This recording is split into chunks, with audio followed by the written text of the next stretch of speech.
Is your HyperX Cloud 3 mic mute button not working? Let's get it fixed.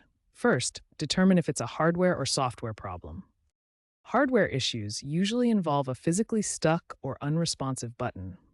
Software problems manifest as the button working physically, but the mute status not changing in apps like Discord or Windows.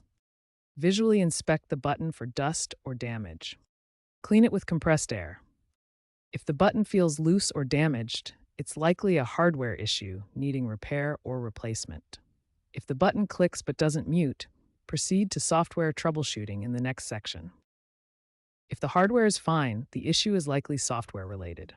First, ensure your HyperX drivers are up to date using the HyperX Engineunity app. Next, check your Windows sound settings to verify the Cloud 3 mic is set as the default input device. For macOS users, check the sound settings to ensure the Cloud 3 microphone is selected as the input device. Test the mute button functionality using Windows Voice Recorder or a similar app.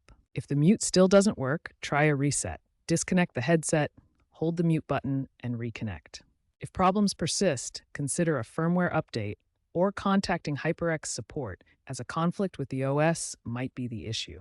In the Engineunity app, look for automated diagnostics and ensure the input is set to the Cloud 3 microphone.